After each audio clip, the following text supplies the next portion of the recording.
m'as-tu tué? Toi que je considérais tant dans cette maison auprès de mon mari. Tu n'es pas morte. Va-t'en et laisse-moi. Livia se tenait devant le grand miroir de sa chambre, ajustant une dernière fois sa robe en wax au motif éclatant. Elle était une femme d'une beauté saisissante, avec ses cheveux tressés en un chignon élégant et ses yeux noirs qui pétillaient d'une joie contagieuse. Mariée à Gabriel depuis 5 ans, elle avait tout pour elle. Un foyer prospère dans un quartier huppé de Victoria Island, 2 enfants adorables, Samuel et Eléa, et un amour qui semblait inébranlable. Mais ce soir-là, alors que Gabriel était parti pour un voyage d'affaires à Abuja, une ombre planait sur cette perfection apparente. Zoé, la nounou engagée depuis 2 ans, entrait discrètement dans la pièce, portant un plateau avec une tasse de thé fumant.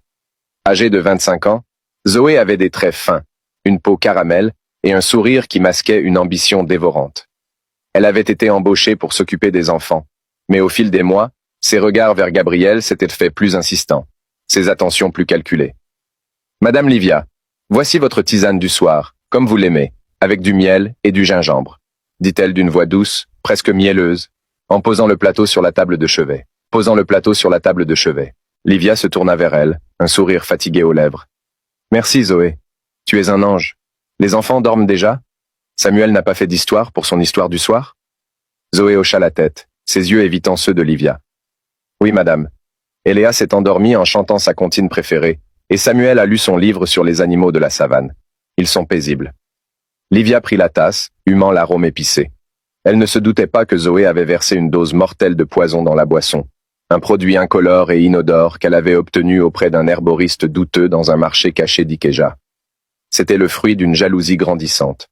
Zoé avait vu comment Gabriel la regardait parfois, comment il riait à ses blagues anodines, et elle s'était convaincue que Livia était un obstacle à son propre bonheur. « Bois-la vite, madame, avant qu'elle ne refroidisse », insista Zoé, feignant l'inquiétude. Livia porta la tasse à ses lèvres et but une gorgée, puis une autre.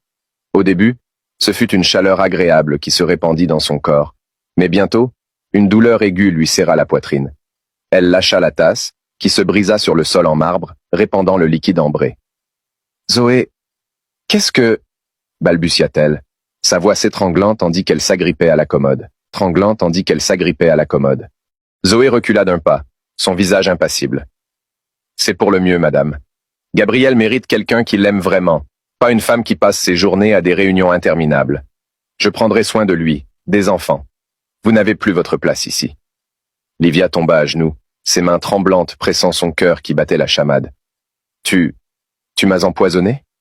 Pourquoi? Gabriel, les enfants. » Ses mots se muèrent en un râle, et elle s'effondra sur le tapis, ses yeux se voilant tandis que la vie la quittait. Zoé observa la scène sans un mot. Puis, calmement, elle ramassa les éclats de tasse et nettoya le sol.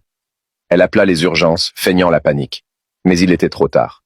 Livia fut déclarée morte d'une crise cardiaque foudroyante, et Zoé, avec des larmes crocodiles, consola Gabriel à son retour. Les mois suivants furent un tourbillon de deuil et de changement. Gabriel, un homme d'affaires charismatique aux épaules larges et au sourire charmeur, se noya dans le travail pour oublier sa perte. Zoé, quant à elle, se rendit indispensable. Elle cuisinait les repas, racontait des histoires aux enfants, et peu à peu, ses conversations avec Gabriel devinrent plus intimes. « Les enfants ont besoin d'une mère, Gabriel, » murmura-t-elle un soir, alors qu'ils étaient assis sur la terrasse, un verre de vin à la main. « Et toi, tu as besoin de quelqu'un pour te soutenir.